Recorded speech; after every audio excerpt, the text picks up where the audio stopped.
once we focused on prioritization, we can focus a lot more on gaining intelligence around our relationships.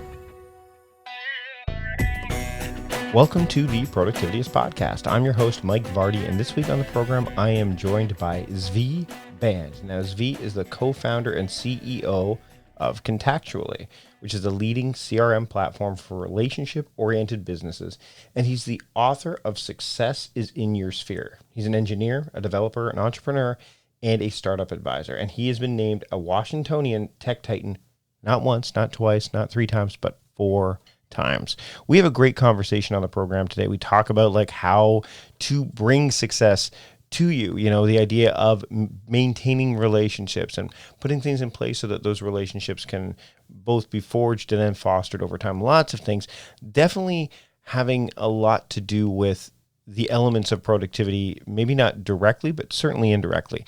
And it was a really cool conversation. So let's just get to it. Here's my conversation with Zvi Band here on the Productivityist Podcast. I'd like to welcome Zvi Band to the Productivityist Podcast. Zvi, thanks for joining me today. Thank you so much for joining me. And honestly, you started off by pronouncing my name in the right way. So thank you. We're all right off to a good start. Well, I mean, I think one of the things that, and we talked about this a little bit before, is there are people's names who are they're easy. And then there's some names that you're like, okay, I want to make sure I don't butcher it. And I've listened to podcasts before talking to people before that they've also been, or I go and look for a phonetic pronunciation. But I was saying, like, some people the name Productivityist is hard enough to say. So I can totally empathize with the fact that, like, people say, okay, how do you pronounce the name? Well, it's Productivityist. So, this is Mike Vardy from Productivitist. No, or Mark Vardy, as we talked about before. But I'm really excited to have you on because I think being able to connect with people and knowing their name and being able to pronounce the name is one of the things you can do that'll help you lead to success. And your book, Success is in Your Sphere, is what we're here to talk about today, as well as this strategy that you developed. But before we dig into that, there's going to be people listening right now that are not familiar with you or your work. So can you share a little bit about that with the listener here?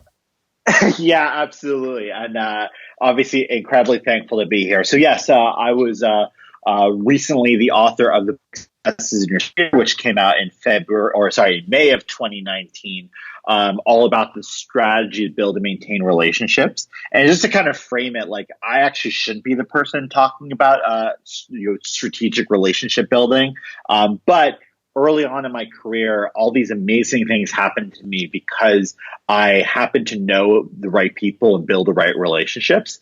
I went from working in a government consulting firm to being CTO of a software company, WorkStreamer, that was acquired in 2009. Then I started my own consulting firm and was working with the likes of CBS and Ford and Volkswagen, all because I knew the right people. So that's what led me to create the software company Contactually.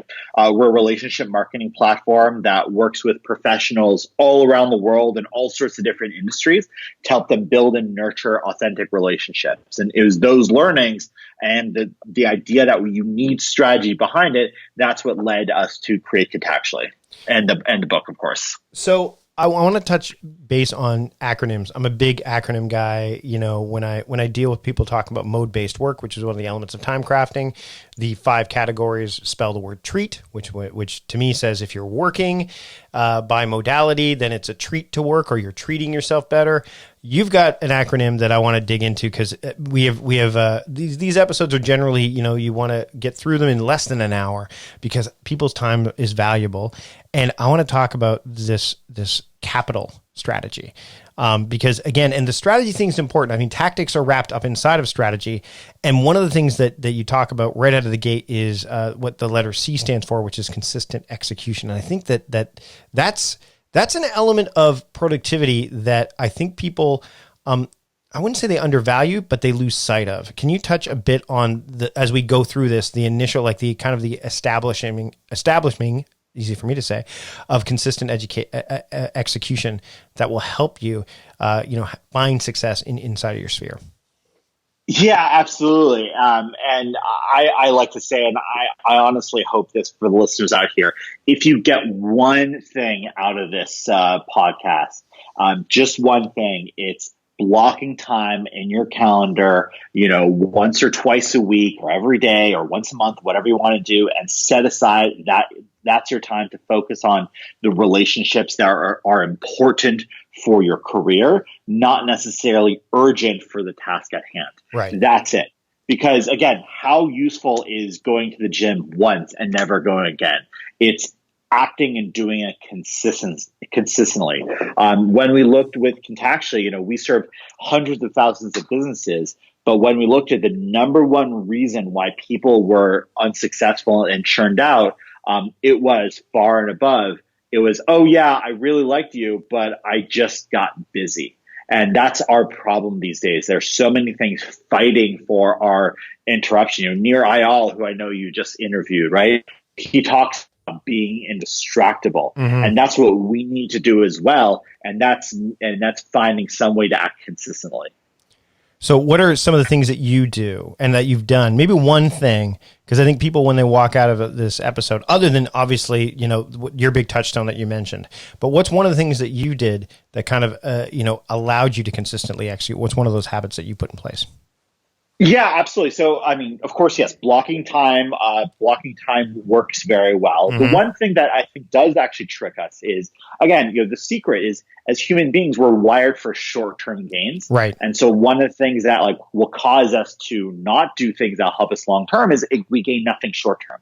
So how can we hack that? And again, going with this whole idea of the habit loop, if we were to reward ourselves, I know one of the top real estate agents in Ohio, he has this practice where every day he practices the 4 H's, which helps him build relationships. And then afterward, he'll go to the coffee shop and he'll order the fanciest drink ever, right? This is the splurge that you would never otherwise get for yourself. And that, kind of builds that reinforcement loop in there. So of course you're much more likely to do it in the future because, oh, cool. Yeah. If I do all this, I get a prize. So think of that short-term gain that you get for doing that long-term beneficial strategy. Let's talk about creating a database of everyone you know and knew. That's what the A stands for, is aggregate. I was reading Your Money or Your Life, and one of the things that immediately kind of forced a hard stop for me is I was reading the book. It says you need to calculate every penny you've ever earned, like every dollar you've earned from any job. Like you need to. So I'm 45 years old. I'm like, yep. Like immediately I'm like, that's a lot of work.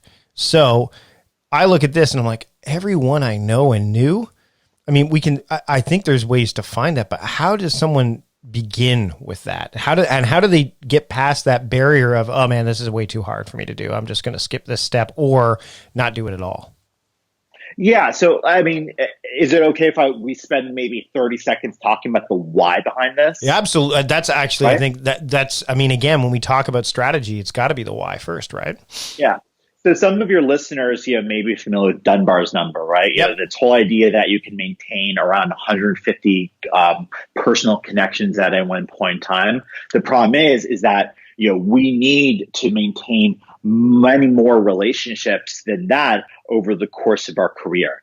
And it's especially harder and harder these days where it's easier for us to connect with more and more people. So the number of people that we're connecting with is going up, but we're losing touch with more and more people then.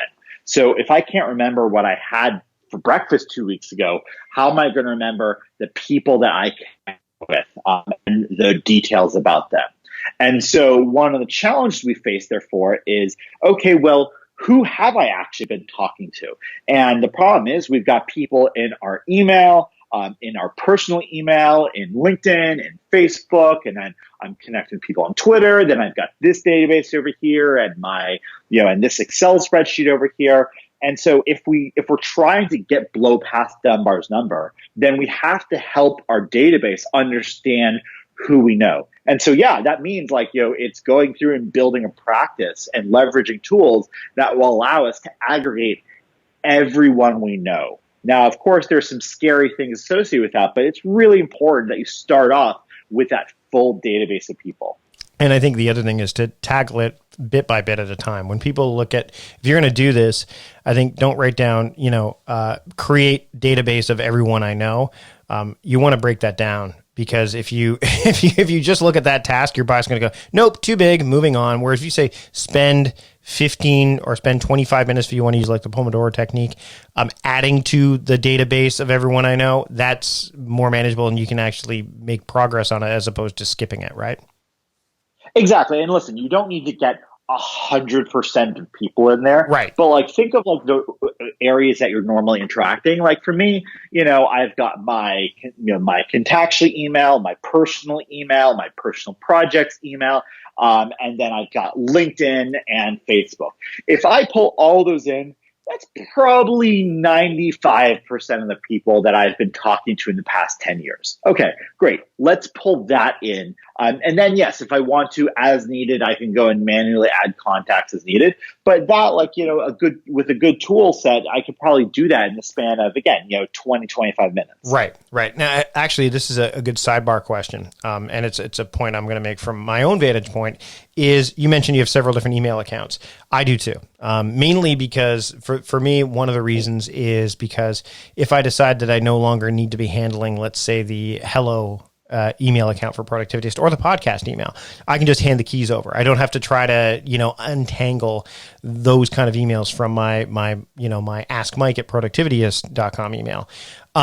But there's another reason I do that, and I'd love to get your thoughts on it, is what I want to see if that's your answer, actually. I want to see if this is your answer. Why do you have separate email accounts for different things? Is there a few reasons? And if so, what are those? Well, yeah, I think it's pretty straightforward. I definitely I have a Contactually email address, and of course that's a separate company that I created and venture backed, and actually was acquired in 2019. And so, obviously, it being a corporate account versus something that's solely me, that's a clear answer. And then, of course, yeah, I always want to have my personal email address, and then maybe one for personal projects. And clearly, every company I've created in the past, I've been just for it. Largely is irrelevant these days. So yeah, I think and nowadays, it's so easy and cheap to create different email accounts for different purposes. Why not? Well, and it allows you to focus too, because if and focus your voice, I think too. Like if I'm getting an email from to my hello account, I know that they're reaching out probably for the first time. Whereas if they're reaching me to my professional account, like the Ask Mike account, it means that they've gotten that from me at some point. So I know that it changes the tone, I think, right? Exactly. But the important thing is that just because these are different people or different email addresses doesn't mean that the people differ or change in importance. Right. And so that's why a database, this is your personal database, and therefore it should be everyone you know. Anyone could be, a potential referral. Anyone could be a podcast guest. Anyone could give you advice on a particular subject. And so that's why we shouldn't try, and at least at this point, try and separate between personal, professional, or work, or goals, or career. It's about getting everyone into one place. Meal planning is important because it prevents us from being a disappointed wreck when dinner time comes around and we have no clue what to make, or even if we have the ingredients to make the meal.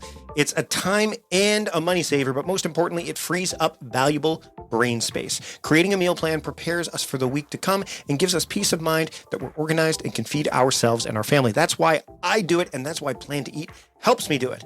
Your subscription includes access to the Plan to Eat website and fully featured mobile apps on iOS and Android. And Plan to Eat gives you the tools to clip and organize recipes from any website, the ones your family loves and that fit your dietary preferences and needs.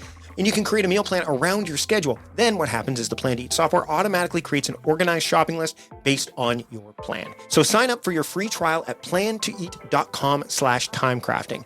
That's plantoeat.com/timecrafting. The coupon will be automatically applied to your account and can be used when you're ready to subscribe. It's valid for new customers only. Give Plan to Eat a try today. Okay, we're going to take a break from our conversation, and I want to talk to you about something that I'm putting on at the end of February with the extra day that we get that will help you forge new relationships and connect with people in a whole new way. If you can get up to Vancouver, British Columbia, Canada on Saturday, February 29th, I'd love to see you at The Big Ready. This is my first big live event that I'm hosting, and I'm really excited. I've got some great guests, including guests that have appeared on this podcast, such as Mark and Angel Chernoff, New York Times best-selling authors that are making their first public speaking appearance in Canada. I've got a slew of other guests lined up as well, and a lot of other delights as well, including kind of this midnight momentum session that we're putting together. And there's also a VIP package that will allow you to work with me for 3 hours or so on the next day to kind of take what's left of the months ahead in 2020 and propel them forward like you couldn't possibly imagine. You're going to be able to take what you learn on the 29th and then level up the rest of your year with the workshop that you can do with me for the VIP ticket. We're calling it the Big Ready VIP, or the big ticket. I'm really excited to put this thing together. You can learn more about the Big Ready and get your tickets right now. Early bird tickets are on sale until February 3rd. That basically, once Groundhog Day is done, they go up in price. And there's a limited number of those tickets as well as a limited number of VIP tickets. So again, thebigready.com will give you all the details. You can pick up your tickets there. I'd love to see you in Vancouver, BC on Saturday, February 29th, the extra day, the bonus day that we get in 2020. So you can join me and some great featured guests for the Big Ready. If you're just getting started following my work, you may not be familiar with time crafting, which is the productivity methodology and philosophy that I teach. Well, there's a real easy way to get in on the ground floor and get the basics and the fundamentals of time crafting through my 30 Days of Time Crafting course. It's only $5, and you can pick it up at productivityist.com/$5. It's 30 days of emails as well as course materials that you'll be able to access for the duration of the life of this program, which means it's not going away. You can have access even after the 30 days. I'm seeing great success stories in this program, and it's $5, $5 guaranteed. That's all you're going to pay for this. So head over to productivityist.com/$5 and take 30 days of time crafting. You can start anytime. You can kind of gather up the emails and do the 30 days when you want. But for $5, you can't go wrong. You're worth $5. Your time, your attention, your intentions, they're worth $5, aren't they? It's less than a cup of coffee in some cases. Well, at least a gourmet cup of coffee. But nonetheless, I think it's really valuable. I'd love for you to check it out. 30 Days of Time Crafting. Go to productivityist.com/$5 and check it out today. Now let's get back to my conversation with Zvi Band here on the Productivityist podcast. So let's talk about the moment where you do start to kind of look at your network differently. And this is the P, prioritize your network. So what's that step look like? Exactly. And so once we have all those contacts in one place, then yes, absolutely. In order to be able to focus on the relationships that we can help, that we believe make a difference in the overall goals that we have, then yes, we want to not just organize our relationships, but prioritize them around the people that are likely to be able to help us. Now, of course, an important backstop against that, though, is to really understand what are our goals. And each of us have different goals out there. For you, you might be looking to book absolutely amazing talent or find people to help you promote your book, your book coming out. For me, there's a time was focused on bringing on investors, or time where I was focused on bringing on talent. I'm in a stage nowadays where I'm looking for entrepreneurs as I think about my next, my next idea, and I'm always looking for more customers. Some people might be looking for a job. It really depends, but the important thing is to try and identify your goals. Who are the types of people that can help with those goals, and then prioritize your database around those types of goals. And then the next step, which I think is key, because this is going to take some time, I think. And this is where, we talked about like aggregating, and this is an area where it will take some time, but you've got some, you can kind of tap into it, I think, a little bit easier. But this investigation step, which is the I, which is kind of to gather, intelligence and explore those top people. That there's nuance there, right? Like there's going to be some things that are going to take some time and attention that you just can't rush through. Yep, absolutely. You got it. And that's really like once we focused on prioritization, we can focus a lot more on gaining intelligence around our relationships. So how does that look for you? So when you're looking to investigate some of the top people that are in your database that you've prioritized, what does that look like for you, in terms of what people should be looking for that can help them kind of say, okay, this is going to give me more clarity around, what I will be able to do, to help this person or, just engage and communicate with them down the road. Yeah, absolutely. And so that generally breaks into two areas. One is the personal information about them, and then two is the information about their business or their career or what's going on there.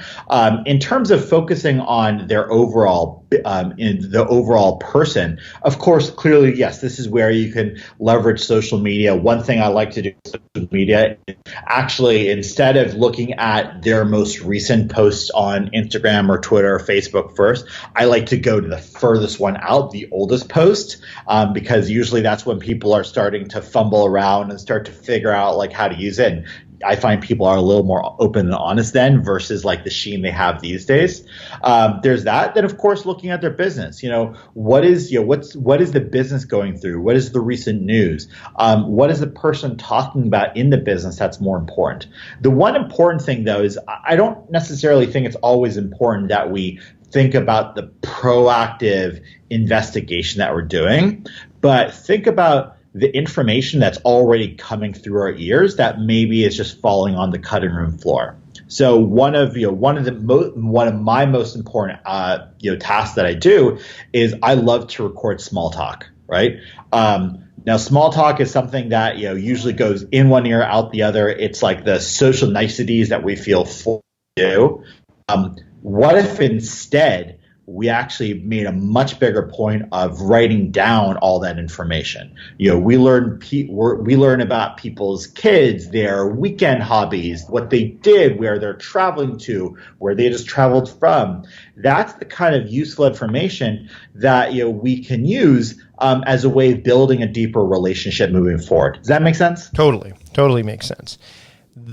Going forward, though, you need to make sure you take care of the T part of the capital strategy, which is timely engagement, like a cadence. And I think this is something that I know I need to do just personally, like internally, and say, hey, how often am I going to do things like revisit my, my daily themes? How often, which modes are working best for me?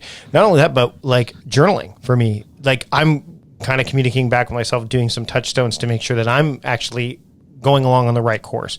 You got to do this with other people too. And you talk about maintaining a cadence. What does that look like? Like this engagement piece, this timely engagement, because I think that's letting people like kind of die on the vine is going to be hard. But also I think you need to be careful not to go too hard, too fast, right? Yeah, absolutely. I mean, you don't want to be too aggressive because not only do you potentially risk annoying them, but more importantly, you're setting themselves up for failure, right? If you tell yourself, hey, this list of 1,000 contacts, I want to engage with every 30 days. Do you realize how much work you're creating for yourself by doing all that outreach? And what happens if those people respond? That's an incredible amount of work. Hence the emphasis on prioritizing those key relationships. From there, yes, timely engagement. We want to ensure that no more time goes by than necessary for us to re-engage. But again, also not so much that we burn ourselves out and burn them out. A good backstop is, hey, if I can't figure out how often I should stay in touch with someone, and they are important for me in some way, just set it to like say maybe once every 90 days or so, and then if you're not ready to reach out to them, delay it a little bit. If you have something to say to them, great. But then timely engagement also means keeping track of their personal information. And if you find or think of a reason to reach out, or if you see them post something, or if you see something in the news that makes you think about them, or you see some information about the company, some way that you find, hey, I have an in, that's great. So, for example, for you, a clear opportunity for a lot of people to be adding value to you is the moment your book comes out. The moment your book comes out, everyone should be buying the book. They should be tweeting about it. They should be posting a review on Amazon or Barnes & Noble, because that's a particular opportunity beyond just like a regular 9-day cadence for you to reach out. And that's actually something that it's been something I've been really trying to focus on, because, especially with the book, because I want to make sure, and that's one of the reasons why, like, I've got an email, like a book update list and things like that inside of my email marketing software, is there, even though this book isn't coming out for, at least 6 months from now, there have to be those touchstones. There has to be that cadence of people going, oh yeah, that's right. Oh yeah, that's right. And I noticed that when you were talking about Indistractable earlier, Nir, who was on the show, I mean, there was a lot of that coming up, and it intensified as the book came closer and closer to fruition. And we see that a lot with webinars and things like that. But when it comes to like relationships where you're doing that personal touch, give me an example of like, have you come across an example where someone pushed too hard too fast, or they didn't, or maybe the other way is that they waited too long and then all of a sudden engaged and it was too late? Yeah, absolutely. I mean, so addressing the former first, absolutely. I mean, I think like we've all seen the people who like want to have like a half-hour touch-base call every few months, and you can kind of look at it with some dread, saying, "Oh my God, this person, I have the heart to say no to them," but this person just wants to just randomly catch up, no real nothing really, no real purpose, and all of a sudden I've lost 30 minutes of my day. Right. I see that happening all the time versus like, hey, let's catch up once every 6 months. I love to, and this relates to the next, to the second A in capital strategy, adding value. This person has something of value they really want to share, and they really care about me. They want to understand what's going on in my business and how they can help. That's a very different experience than someone who just wants to have a 30-minute catch-up coffee, which ends up being an hour or so, and clearly there's no energy being engaged. Well, does that make sense? Yeah, it totally does. And there's those watchwords like, I want to pick your brain, I want to do things like that. You got now again, before we go to the adding value part, which I definitely want to get to, I guess it depends on the person too. Like, I get a lot of people that say, I'd like to pick your brain. So, do you have, and I've seen this happen with some people. Derek Sivers is a great example. He answers every single email he gets. Like, he replies to all of them. But he also says that he won't promote things. Like, he just won't. It doesn't matter who it is, he won't. So is there an importance to having boundaries around that kind of stuff? And we might as well digging into the adding value part, but how important is it for you to have boundaries around that? So that way you could say, you know what, I'd love to, you want to pick my brain. I don't really do that with anybody.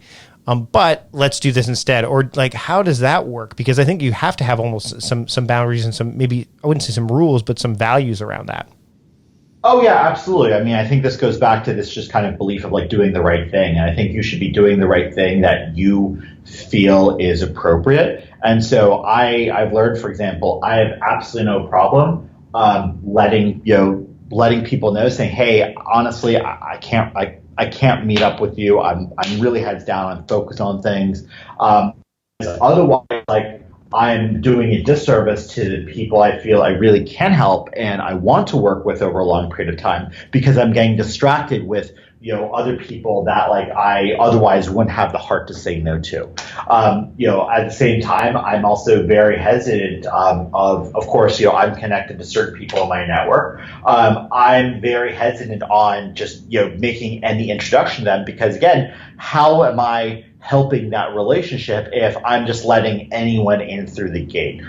Instead, I want to say, hey, listen, I want to make sure this is the right introduction to make. Could we meet and talk about this? And I have no problem saying, hey, listen, honestly, I don't feel this is the right introduction to make right now. X, Y, here's reason X, Y, Z, and here's what I recommend you do before I would feel comfortable doing that. And you'd be surprised the number of people who say like, okay, cool, well, I'll come back to you in 6 months. And they actually do, because they've made those changes. Their business has advanced. They've thought into product idea, and then finally they're ready for that introduction. So I would be doing them a disservice if I did something I wasn't comfortable with either. Yeah, and I think that that's something that people need to take time to do. A lot of this stuff involves around really, I mean, as much as it sounds weird, slowing down.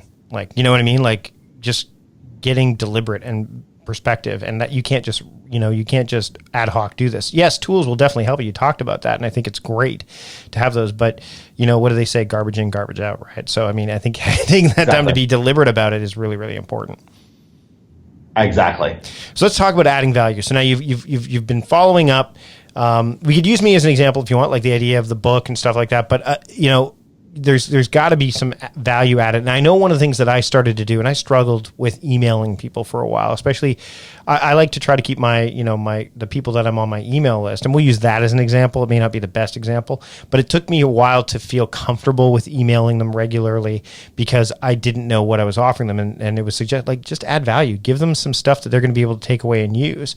When it comes to doing this with your personal, with your personal database, how does that look, and how is there a cadence to that? Like because people can often, how much is too much maybe? Like is there a rule there, or are there rules? I mean, again, let's take a look at this adding value piece, because then we can get into the last piece as well. Yeah, absolutely. So I think the best way to frame the answer is in one of my favorite quotes by Maya Angelou. And feel free to shut me down if you know this, but people will forget what you said, people will forget what you did, but people will never forget how you made them feel. Right. And that's the important thing, right? And when it comes to value, what we're really talking about here is we want to make sure people feel that we value them and they value the relationship with us. So what can I do in order to do that? And if we root it in that, then it's hard for us to go wrong. The simple things that I say, again, knowing that most people won't, most people are afraid to reach out, most people won't actually do the work. But if you do something as simple as just, opening up your cell phone, finding the contact you want to reach out to, and just sending them the message, "Hey John, just thinking of you, hope all is well." That is a valuable experience, because think about how you feel when someone says something like that. Right. Again, they're not asking for a catch up. They're not asking you to send a reply. They're not making you think. They're just making you feel good and loved and wanted, which is at root all we as human beings really want. Now, of course, you can invest a lot more. You can take them out for lunch. You can make introductions, you can solve business problems, you can write Amazon reviews. As long as it goes back to asking yourself that question, saying, hey, how do I want that person to feel, and how much effort am I willing to invest into this right now? Let's talk about the last piece, which is leverage. And I mean, I've found this with clients, I've found this with people that are friends of mine that I've wanted to keep in touch with. Sometimes it's hard. You've got a lot of people you want to keep in touch with. You've got so many, especially when you put that database together. There's all these relationships that you're trying to, quote, manage. And I don't think that's the best word to use, but I'm going to say it anyway. You're trying to figure out you've got several cadences depending on it.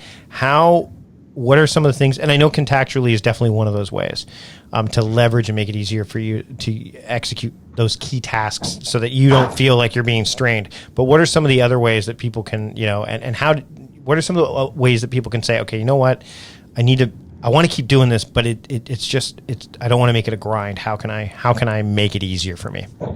Yeah, and you hit the nail on the head there, right? Like, if what we're trying to do is we're trying to be more consistent, then the reason why we ended with L is kind of leverage connects back to consistency. Right. Because the easier it is to do, the more likely we are to do it in the future, right? And so, yeah, listen, there are many different strategies out there. Of course, having the right tools or investing in sharper tools will, of course, be able to help with that. But hey, you know what? If there are emails that I like to send often, can I have email templates stored in Gmail for that? Right. If I like to send out books to people as gifts, can I literally have next to my desk, a stack of pre-addressed envelopes, a stack of books, and a stack of empty note cards. So the moment I think of someone, I can write out a note card, write down the address, and pop it in the mail. Can I do things like that?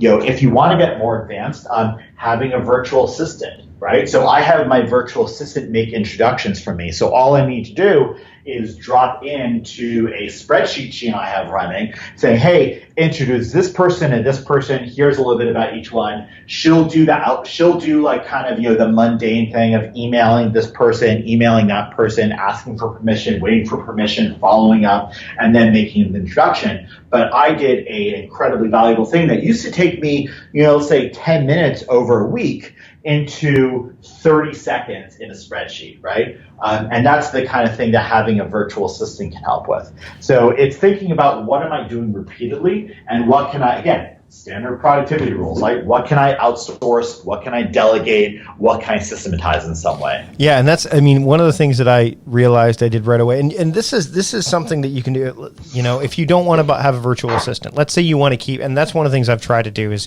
again, those separate email addresses kind of give me this idea of, okay, this is a kind of email that I don't necessarily need to respond to, but someone else does. But not only that, like you talked about canned responses, text expander is something I've used for that, right? For years, the idea of being able to say, okay, this is a type of email I get often or I send often. Let me make sure like that I need to respond to or whatever. Let me create some kind of boilerplate. And then the great thing about that is that you can have like your personalized response inside of it. And I was just talking to someone about this moments before we got on the call was get out of your head the bias that if you're using those tools doesn't personalize it as much or whatever. It's not like when you used to go buy, I remember you used to go buy holiday cards and it'd be like a pack of 20 random cards, but they were really 4 of the same card in 5 repetitive fashions. So you'd have to think, okay, I've got these 5 different, four copies of this 5 cards. Who do I send these to make sure that they don't cross paths so they don't see the same card, right? Like, it's not like that with email. No one's going to really say, oh my God, did you see that email that Mike sent? It's the same email that he sent. They're not going to get that out of your head. And I think that's a bias that shows up, right? Exactly. Or like the minute number percentage of people, that may flag you on that. Hey, you know what? So what, right? Is it better that you email 99 people or email 100 people and one person, maybe gets annoyed or ticked off, or versus, not, being too afraid and not reaching out to 100 people and missing out on 99 opportunities to build a quality relationship with, right? That's why, one of my favorite quotes, it's by a VC, Bryce Roberts, is most people won't, right? Yeah. And if you think about, hey, how can I be, if most people won't, how can I be the one person that actually does? And I'll bring it back to me sending an email out to people on my email list. And I said, and I did this literally yesterday, is I said, my monthly theme for the month of October is to do, and this is when we're recording the interview, is working on my YouTube, is time crafting TV, which I'll put a link to in the show notes because that would be silly for me not to. And I said, here's how I didn't shoot any videos this first day of the month, but here's our 5 things I did to build momentum. And then I actually said in the email, and I thought about this. I was like, how am I going to do this that's going to make sense? I said, I can help you with this. Just email me what your theme for this month is and the 5 things you're going to do today to give yourself momentum.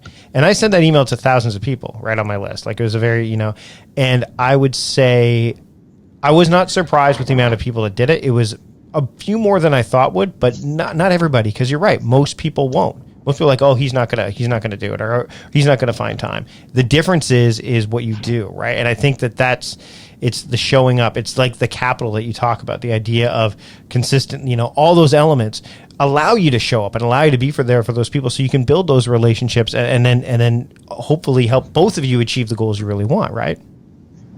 Yep. Exactly. You got it. So Zvi, this has been great. There's a lot. If someone wants to start today, taking the power of people and these relationships and leveraging that power, what's one small action that they can take today, other than picking up your book, Success is in Your Sphere, Leverage the Power of Relationships to Achieve Your Business Goals? What is one thing they can do starting right after they get off listening to this episode to help them do exactly that? Yeah, absolutely. So, great question. So, going back to one of the first points, Mike, is hey, block time in your calendar, right? Realize that you need time to focus on the important relationships and not the urgent relationships. Just block time in your calendar and say, hey, this is my time. I'm not going to pick up the phone. I'm not going to respond to text messages. I'm not going to look at push notifications. I'm just going to focus on relationships I think are important for me for the long term. And then I'm very confident you'll fill it with the right thing. The second thing I would say is, hey, open up your phone, literally scroll through your contacts, find 5 people you haven't reached out to in 6 or a year from now, and saying, hey, just thinking about you, hope all is well. And you will be surprised by the responses. And that alone will say, hey, I could do more of this. Zvi, this has been great. Thank you so much for the time today. Again, the book is Success is in Your Sphere. Leverage the power of relationships to achieve your business goals. Where can people pick up the book and where can they keep up with your work? Yes, absolutely. By no means. You're obviously more than welcome to ask me any questions. I'm easy to find. I'm just Zvi Band online. You can also buy the book, Success is in Your Sphere, anywhere books are sold, Amazon, Barnes & Noble, in real life as well. And of course, online at successisinyoursphere.com. Zvi, thanks for joining me today on the Productivityist Podcast. Thank you so much for having me. And there we go. That's how everything went down. Lots of great things that we discussed. I had a real great time talking with Zvi. The whole Contactually thing was kind of neat. I don't have a CRM. So to be able to hear how to develop relationships and so on and so forth, and then apply them to the abilities that a CRM can offer is worth its weight in gold. So I hope you got a lot out of this episode. If you want to get some of the resources and links that we discussed, head to productivityist.com/podcast279, and you'll be able to gather all of those there. So I had a great time with Zvi, and I also have a great time listening to this, which is the Productivityist Podcast Pick of the Week, and it's Routines and Ruts. It's a podcast that offers conversations about the daily rhythms and inevitable stumbles in creative life. Now, I'm a creative, but I also study routines. I talk about the importance of an evening and a morning routine. This podcast, which is also kind of an offshoot of the website Extraordinary Routines, is really, really cool. They're short. It's just started, so I would encourage you to check it out. There's some really cool guests that they've had on the program so far, just to give you a sense of who has been on the program as of this kind of recommendation. We have people like Amanda Palmer. She's a great example of somebody who's got some amazing success. Speaking of success, being in your sphere, like we just talked about, but also the routines that help her achieve that success. So if you are interested in learning more about routines and then the ruts that we can fall into, as well as how we can get out of those ruts, I highly encourage you to check out Routines and Ruts. It's my Productivityist Podcast Pick of the Week. And there you go. That's it for this episode of the Productivityist Podcast. Thanks again for listening. If you enjoyed this episode, I encourage you to subscribe to the podcast. That way you don't miss a single episode that comes down the pipeline, and you can easily access the 270 plus episodes in the archives. And there's some value, a lot of great nuggets in there, a lot of great episodes. If you also enjoyed this episode, I would love it if you give it a rating or review in Spotify, Apple Podcasts, wherever you are listening to podcasts. It just helps me make the show better. I can see all the feedback and go, hey, this is what I need to work on. You know what, this thing's going great. So again, ratings and reviews are always helpful, but subscribe to the show. That way you don't miss a single episode as they drop. That's it for this week. I'm Mike Vardy, the host of the Productivityist Podcast, reminding you to stop guessing and start going. I'll see you later.